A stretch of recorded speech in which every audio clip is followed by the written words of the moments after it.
میں ڈاکٹر نوشاد عالم آپ سبھی کا استقبال کرتا ہوں۔ اردو شاعری کی اہم اصناف سیریز جاری ہے اور آج کے لیکچر کا جو موضوع ہے وہ ہے مثنوی گلزار نسیم ایک مطالعہ۔ خصوصی لیکچر کا یہ سلسلہ چل رہا ہے اور یہ اس سلسلے کی آخری کڑی ہے آج کا یہ لیکچر۔ اس سے پہلے ہم نے قطب مشتری پر اور سحر البیان پر بات کی ہے، اس سے پہلے مثنوی کے فن پر اور دکن اور شمال میں جو اس کی ارتقاء کی کہانی رہی ہے وہ اس پر بات ہو چکی ہے۔ یہ مثنوی جو گلزار نسیم کی مثنوی ہے اپنی فنی خوبیوں اور امتیازات کی وجہ سے بہت زیادہ مشہور ہوئی۔ دیا شنکر نسیم نے اس میں اعجاز و اختصار کے ساتھ فنی آداب کو بہت ہنرمندی سے پیش نظر رکھا ہے۔ سحر البیان جہاں سادگی، جذبات نگاری اور منظر کشی کی بہترین مثال پیش کرتی ہے، وہیں دوسری طرف گلزار نسیم فنی محاسن سے آراستہ نظم نظر آتی ہے، مثنوی نظر آتی ہے۔ یہاں اعجاز و اختصار بھی ہے اور رعایتوں کا اہتمام بھی ہے۔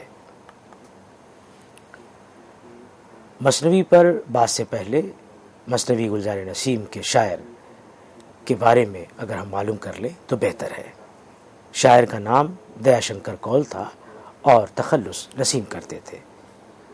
خواجہ حیدر علی آتش کے شاگردوں میں تھے۔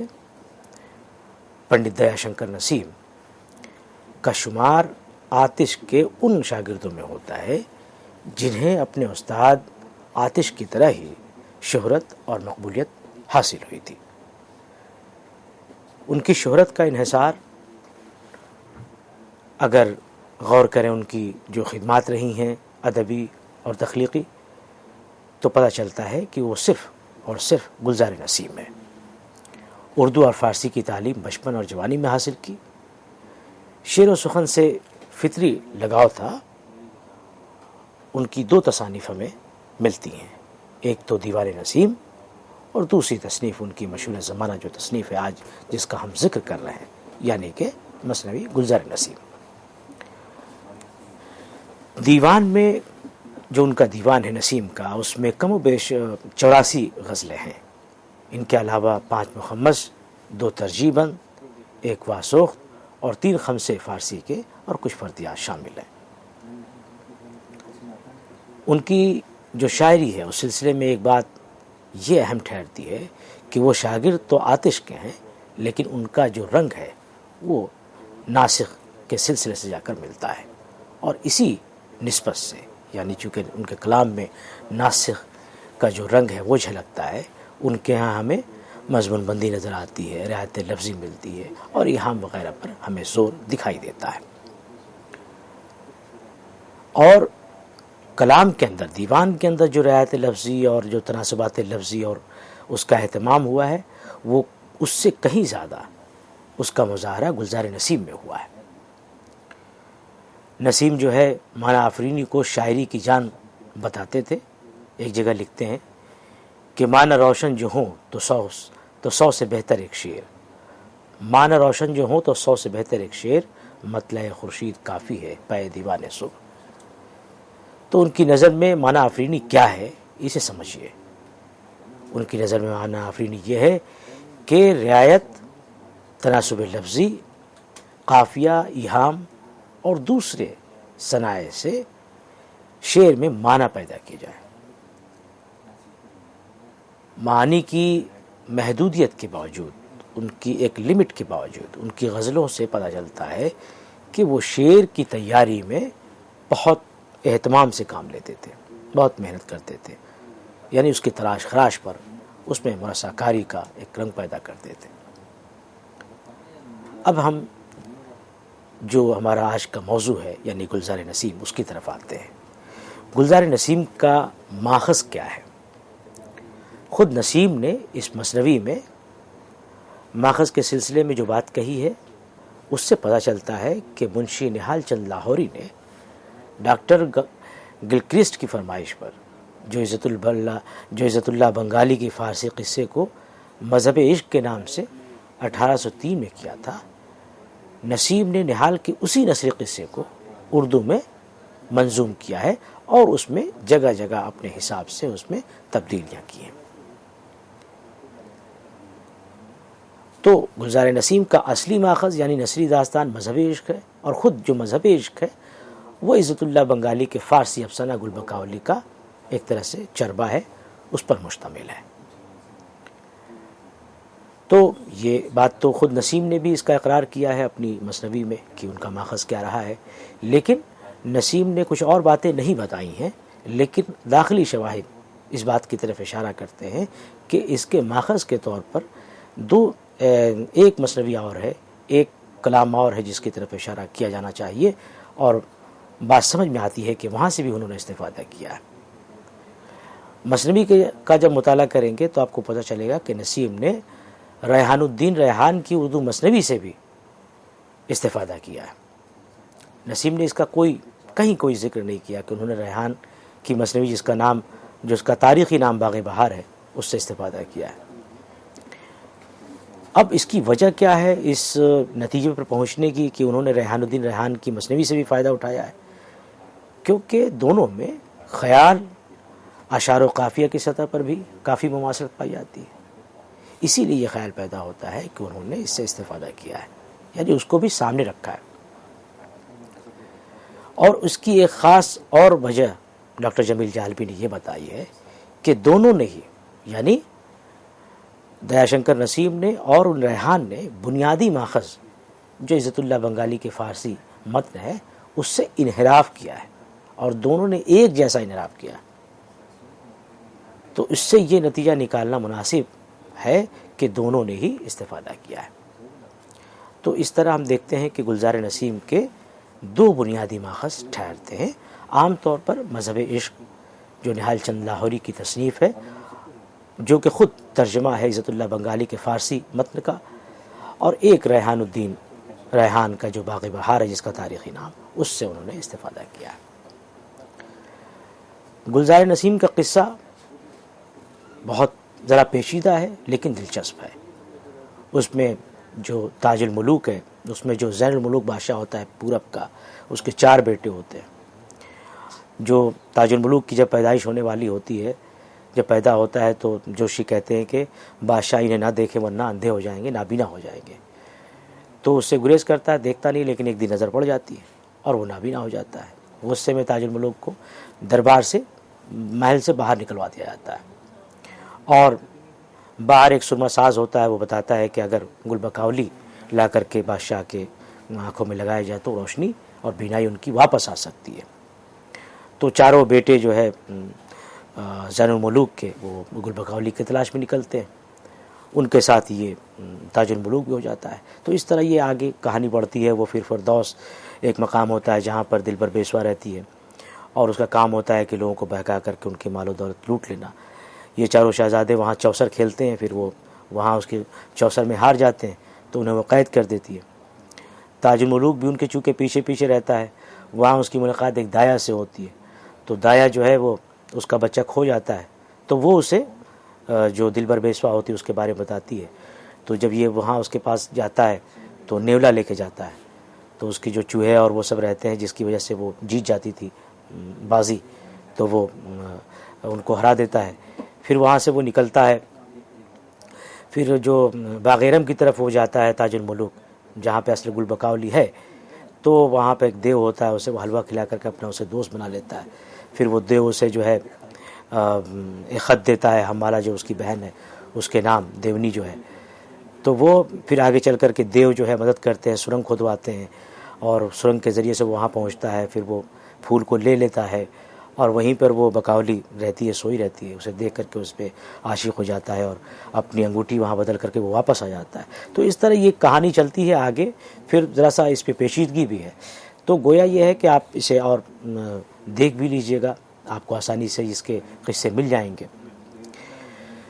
جو اصل میں قصہ ہے گلزار نسیم کا، اس میں 3 مدارج ہیں۔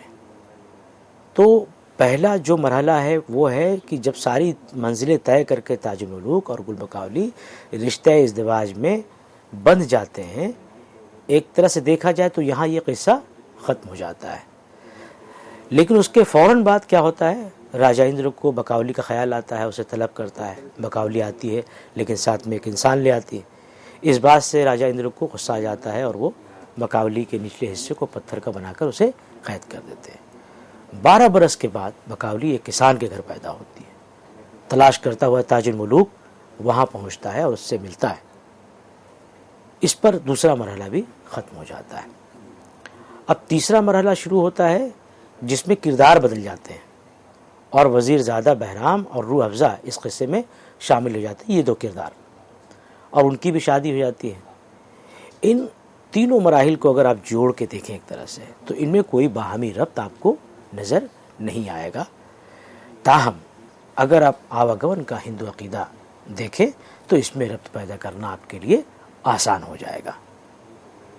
یہ کہنا کوئی مبالغہ نہیں یا زیادتی نہیں ہوگی کہ ان تینوں مراحل میں جو باتیں بیان ہوئی ہیں ان باتوں سے اسلامی، ایرانی اور ہندو عقیدہ و مذہب کے اثرات شیر و شکر ہے کر کے ایک اکائی میں ڈھل کر کے سامنے آتے ہیں، اور سچائی یہ ہے کہ یہی جو آمیزش ہے، یہی جو امتزاج ہے، گلزار نسیم کو ایک قصے کے طور پر ممتاز بناتی ہے۔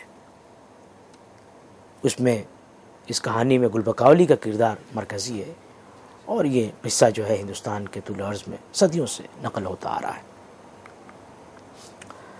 تو اس کہانی کو مختلف زبانوں میں ترجمہ کیا گیا ہے۔ گارسا دتاسی نے بھی فرانسیسی زبان میں گلزار نسیم کا ترجمہ ڈاکٹر اینڈی لامور کے نام سے اسے کیا ہے۔ تو بہرحال یہ قصہ پرانا ہے اور اس پہ یہ قصے پر زور بھی نہیں ہے، جیسا کہ ابھی ذکر آئے گا کہ جو نسیم کا جو فوکس ہے وہ قصے پر نہیں ہے، ظاہر ہے کہ یہ ترجمہ ہے۔ میں نے آپ سے ایک لیکچر میں اس حوالے سے بات کی تھی کہ جو مثنویاں ہیں، جو داستان دو طرح کے، ایک تو طبعزاد جو لکھی گئی ہے، شاعر یا داستان نگار نے خود اپنے طور پر اسے خلق کیا ہے، اور ایک وہ ہے جو ترجمہ ہے۔ گلزار نسیم ترجمہ ہے، نہال چند لاہوری کے مذہب عشق سے ترجمہ ہے، پھر اسی طرح سے ریحان الدین ریحان کی مثنوی سے استفادہ اس میں صاف صاف دکھتا ہے۔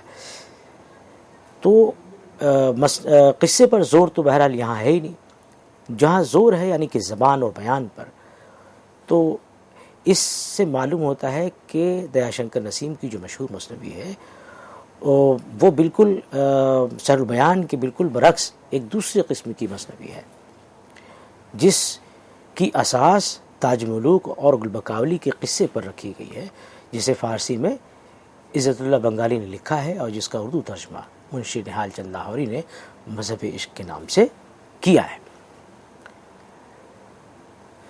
یہ جو گلزار نسیم ہے، اسے پہلی مرتبہ خود نسیم نے اس کی تصحیح کر کے اسے 1844 میں لکھنؤ سے شائع کرایا تھا۔ آغاز میں یہ مثنوی طویل تھی، لیکن بعد میں چکبست نے خود بتایا کہ اس میں استاد کے مشورے سے اس کو مختصر کیا گیا۔ مختصر کرنے کا ثبوت کیا ہے؟ داخلی ثبوت اس کا یہ ہے کہ نسیم نے ابتدائی حصے میں مذہب عشق کی پوری پیروی کی ہے اور کافی حد تک ساری باتیں اپنی مثنوی میں داخل کی ہیں۔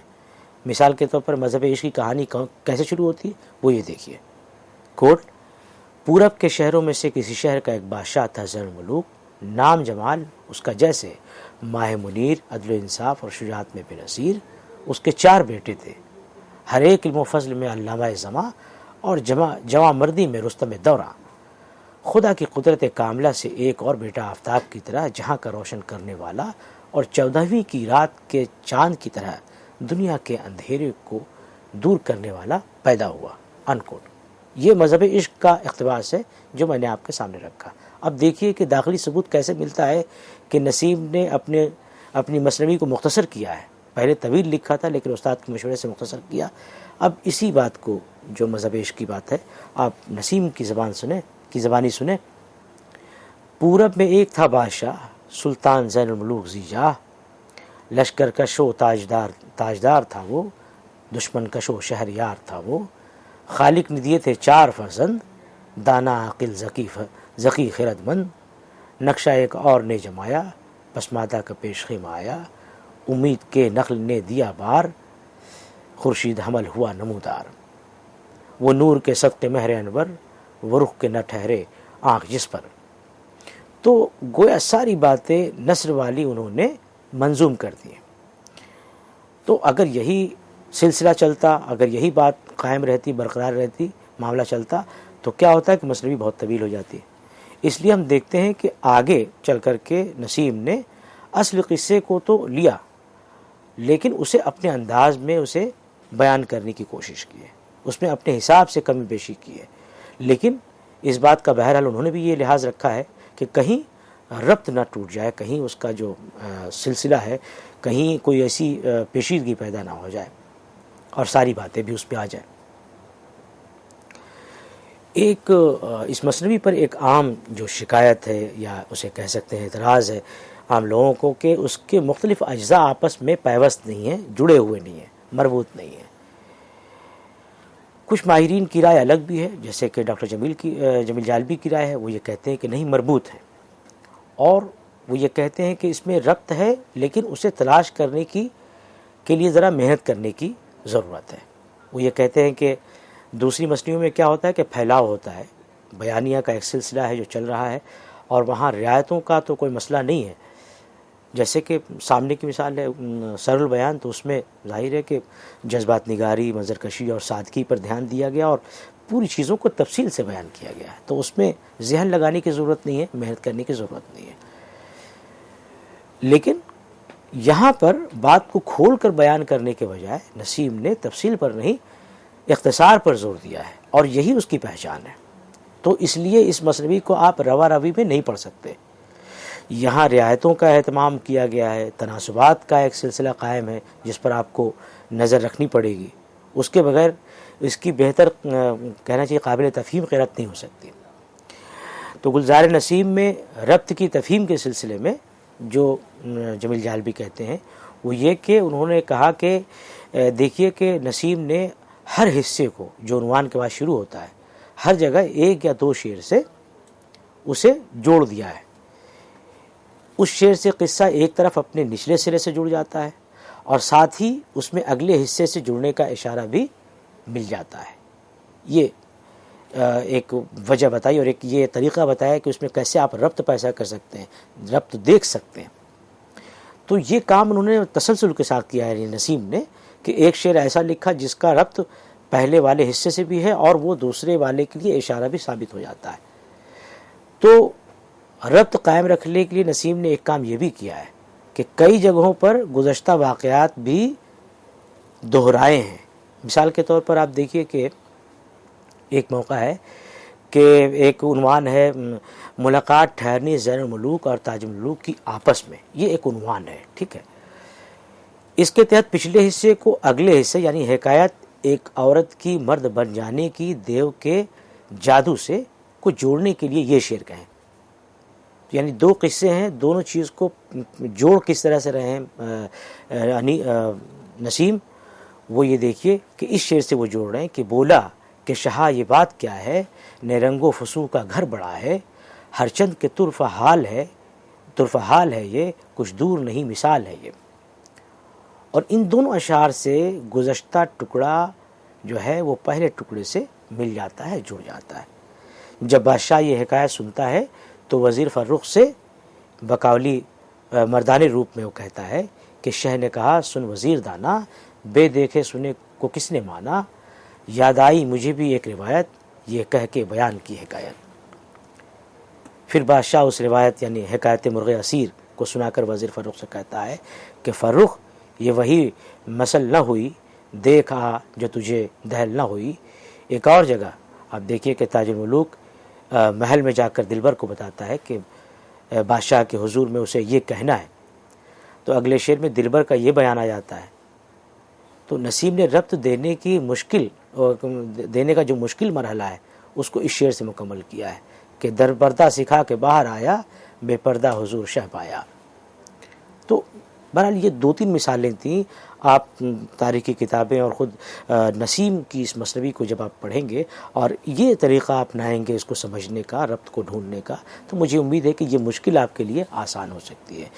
تو آپ یہ دیکھیے کہ جمیل جالبی نے مثالوں کی مدد سے یہ ثابت کرنے کی کوشش کی ہے کہ گلزار نسیم میں ربط کی کمی نہیں ہے، بلکہ ضرورت اس بات کی ہے کہ اس کو سیر و بیان سمجھ کر نہ پڑھا جائے، کیونکہ اختصار اور رعایت لفظ ہی اس مثنوی کا جو ہے وہ اصل جوہر ہے۔ اب نسیم کے سامنے یہ مسئلہ یہ تھا کہ انہیں کہانی کو سمیٹ کر بیان بھی کرنا تھا، اور دوسری طرف ایک ایسا اسلوب اور طرز ادا اختیار کرنا تھا جس میں رعایت لفظی اور مناسبات لفظی کا اہتمام شامل ہو۔ تو اس مثنوی کو آپ جب پڑھیں گے تو آپ کو محسوس ہوگا کہ نسیم کا زور قصے پر نہیں ہے، وہ ان کا زور شعر کی شگفتگی پر ہے، سلاست کے ساتھ بیان پر ہے، رعایات لفظی پر ہے اور ایہام پر ہے۔ وہ صنایع بدایع کا استعمال کر کے وہ چیزوں کو پیش کرتے ہیں۔ صنعتوں کا استعمال ابھی آئے گا، ہم آگے بھی بات کریں گے کہ کن کن صنعتوں کا انہوں نے استعمال کیا ہے۔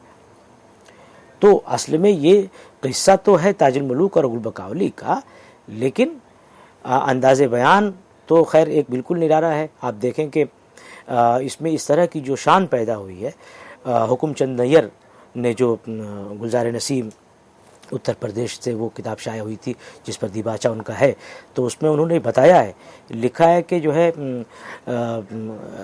فسانہ عجائب جو مقفع و مسجع عبارت کی کتاب تھی، اس کی وجہ سے ماحول ایسا ہو گیا تھا وہاں کا، یعنی ادبی مذاق ایسا ہو گیا تھا کہ اس طرح کی چیزوں کو ہی، اس طرح کی زبان کو ہی بہت زیادہ پسند کیا جاتا تھا، اور وہ ایک طرح سے لکھنؤ کی سائیکی میں وہ چیز چلی گئی تھی کہ اس طرح کی باتیں کرنا، اور یعنی رعایتوں کا اہتمام کر کے، ضلع جگت اور رعایت لفظی کا اہتمام کر کے باتوں کو ادا کرنا، اسے زیادہ اچھا سمجھا جاتا تھا۔ تو حکم چند نیر نے بھی یہ بات کہی ہے۔ اس روشنی میں اگر آپ اس کو دیکھیں تو یہ سمجھ میں آتا ہے کہ جو لکھنؤ کا مزاج تھا اور اس کی جو فضا تھی، اس کا رشتہ اس مثنوی نے اور بہتر طریقے پر، جو فسانہ عجائب نے ایک رشتہ قائم کیا تھا، اس مثنوی نے اس کو معراج پر پہنچا دیا ہے۔ تو جب یہ شائع ہوئی مثنوی تو آپ سمجھیے کہ بالکل ہاتھوں ہاتھ یہ لے لی گئی، اور اسے سحر البیان کا ایک طرح سے جواب بھی سمجھا گیا۔ اس سے بہتر چیز یہ ہے کہ وہ سارا زور لفظوں پر تھا، اور لفظوں کی جنگ تھی۔ آپ یہ دیکھیے کہ چک بست اور شرر کے مارکے، یا نساخ اور اہل لکھنؤ کے مارکے، اسی لفظی مارکہ آرائیوں کے کہنا چاہیے کہ نمونے تھے اور مظہر تھے، اور یہ مثنوی وہی نمائندہ مثنوی ہے جو ان باتوں کا اہتمام کرتی ہے، یعنی رعایات کا اہتمام کرتی ہے، تناسبات کا اہتمام کرتی ہے، جس وجہ سے یہ آج بھی ہمارے لیے ایک طرح سے لکھنؤ کو، اس مزاج کو سمجھنے میں معاون ثابت ہوتی ہے۔